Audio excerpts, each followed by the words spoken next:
अमन के ख्वाब बिखर ना जाए, फूलों जैसे दिल पत्थर ना बन जाए। मोदी का क्या जाएगा, मारा तो गरीब ही जाएगा। जो बाल बच्चे भी पाल रहा है, माँ बाप को भी संभाल रहा है।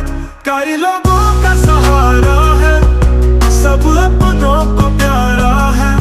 मोदी का क्या जाना है, बेजुर्म खड़ा गरीबों को मरवाना है। पाकिस्तान तो जंग नहीं चाहता, मासूम लोगों को मारना नहीं चाहता।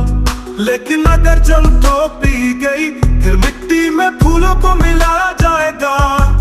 जो आज मुस्कुराते हैं, कल आंसुओं में डुबाया जाएगा।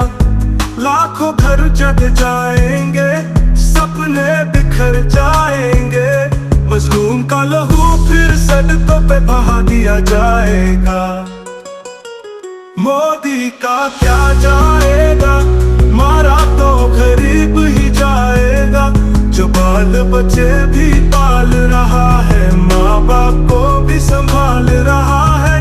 कई लोगों का सहारा है, सब अपनों को प्यारा है।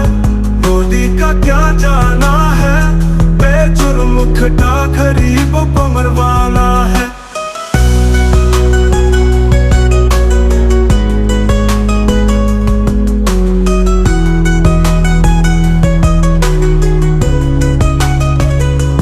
बात सिर्फ सीमाओं की नहीं, बात है इंसानियत की।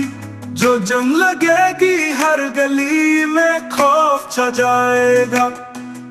जो हाथ आज रोटी बनाते हैं, कल हाथ की आर उठाया जाएगा। घर के चिराग बुझ जाएंगे, हर माँ का लाल कहीं खो जाएगा। मोदी का क्या जाएगा, मारा तो गरीब ही जाएगा। जो बाल बच्चे भी पाल रहा है, माँ बाप को भी संभाल रहा है। कई लोगों का